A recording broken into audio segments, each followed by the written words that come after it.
OISCA youth forum Palakkad children's പാർക്കിൽ സ്വച്ഛ് ഭാരത് മിഷന്റെ ഭാഗമായി പാർക്കും പരിസരവും ശുചീകരിച്ചു. മദ്യത്തിനും മയക്കുമരുന്നിനുമെതിരെ ഫ്ലാഷ് മോബും നടത്തി.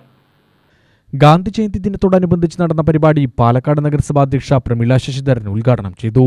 സ്വച്ഛ് ഭാരത് ശുചിത്വ നഗരം സൃഷ്ടിക്കുന്നതിന് വേണ്ടിയും സ്വച്ഛതാ കി സേവ, നമ്മുടെ സേവനം മുഴുവൻ ശുചിത്വത്തിലാവട്ടെ എന്നുള്ള ആ ഒരു മനസ്സ് ഇരുത്തിക്കൊണ്ടിട്ടുള്ള പ്രവർത്തനം മുന്നോട്ട് വന്നത്. സെപ്റ്റംബർ 17 ബഹുമാന്യ നരേന്ദ്രമോദിജിയുടെ പിറന്നാൾ ആഘോഷം മുതൽ സ്വച്ഛതാ കി സേവ, ഒക്ടോബർ 2 ഗാന്ധി ജയന്തി ദിനത്തോട് അനുബന്ധിച്ച് ഒക്ടോബർ 21 വരെ നമ്മളിത് നടത്തുവാനുള്ള ഒരു തീരുമാനം എടുത്തിട്ടുണ്ട്. ആ തീരുമാനത്തിന്റെ ഭാഗമായിട്ടാണ് ഇന്ന് എല്ലാ സ്കൂളുകളിലും, എല്ലാ വിദ്യാലയങ്ങളിൽ മാത്രമല്ല സകല സംഘടനകളും ഒറ്റക്കെട്ടായി ഈ സേവനവാരത്തിനെ, മഹാത്മാഗാന്ധിജിയുടെ സേവനവാരത്തിനെ മുന്നോട്ട് നിർത്തിക്കൊണ്ട് നമ്മൾ പ്രവർത്തനം ആരംഭിക്കുന്നത്.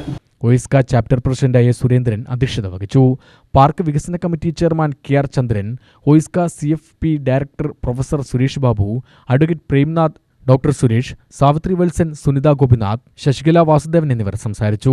പാലക്കാട് SS അക്കാദമിയുടെ 70ഓളം വിദ്യാർത്ഥികളും അധ്യാപകരും പങ്കെടുത്തു.